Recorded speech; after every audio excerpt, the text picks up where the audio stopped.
Et si c'était la dernière fois? La dernière fois qu'on voit ce regard concentré, ce maillot flottant sur un corps frêle. Ce numéro 10 qui ne crie jamais mais qui fait parler tout un stade avec un simple extérieur du pied. Luka Modric, il n'a jamais cherché la lumière. Pourtant, il a illuminé le Real Madrid pendant plus d'une décennie. Il n'a jamais été le plus fort physiquement, ni le plus rapide. Mais il a fait jouer les autres. Il a fait gagner le Real. Il a fait rêver le monde. Aujourd'hui, le rideau tombe. Un dernier match. Un dernier Bernabéu debout. Un dernier frisson. Tu croyais être prêt à lui dire au revoir. Tu ne l'es pas. Aucun Madridista ne l'est. Parce qu'on ne dit pas adieu à une légende. On la pleure. On la célèbre. On la grave à jamais dans notre mémoire. Il faut se souvenir. Revenir en arrière. Comprendre. Quand Luka arrive en 2012, personne ne l'imagine devenir une légende. Il est jugé trop discret, trop frêle pour le Real Madrid. Certains médias vont même jusqu'à le désigner comme le pire transfert de l'année. Mais Modric ne répond pas à la critique avec des mots.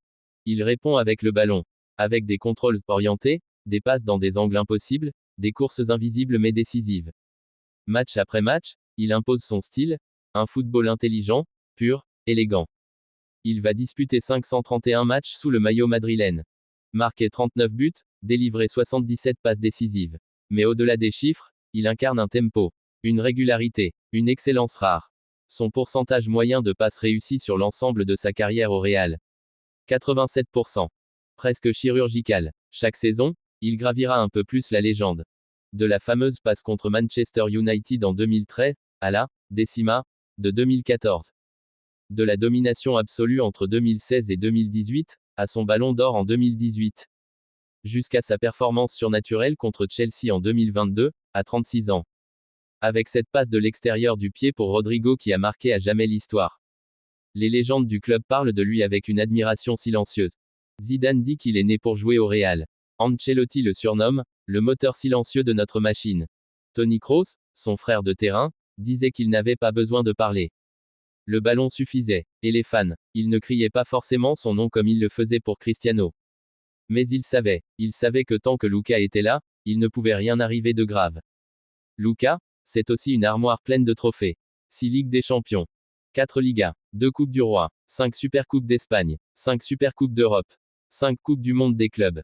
Mais aucun trophée ne raconte vraiment ce qu'il a été. Parce qu'il n'a jamais joué pour la gloire individuelle. Il jouait pour le jeu. Pour la beauté du geste juste.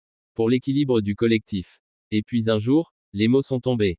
Froid, réel. Plus grand que. Le moment que je n'aurais jamais voulu voir arriver est là.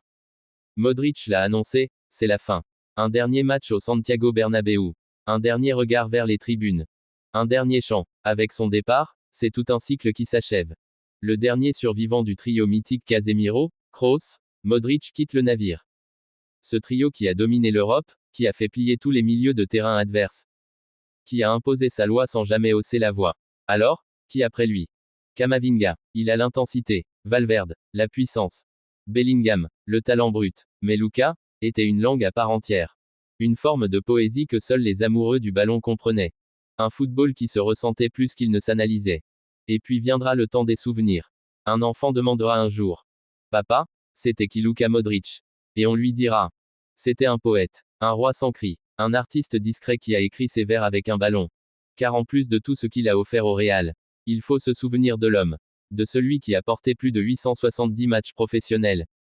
Remporté 24 trophées majeurs avec Madrid. Emmené la Croatie en finale de Coupe du Monde. Et reçu le Ballon d'Or 2018, seul contre Messi et Ronaldo. Merci Luka. Pour ton jeu, ton cœur, ton silence. Tu quittes le Real, mais tu ne quitteras jamais notre mémoire. À la Luka, à la Madrid. Pour toujours.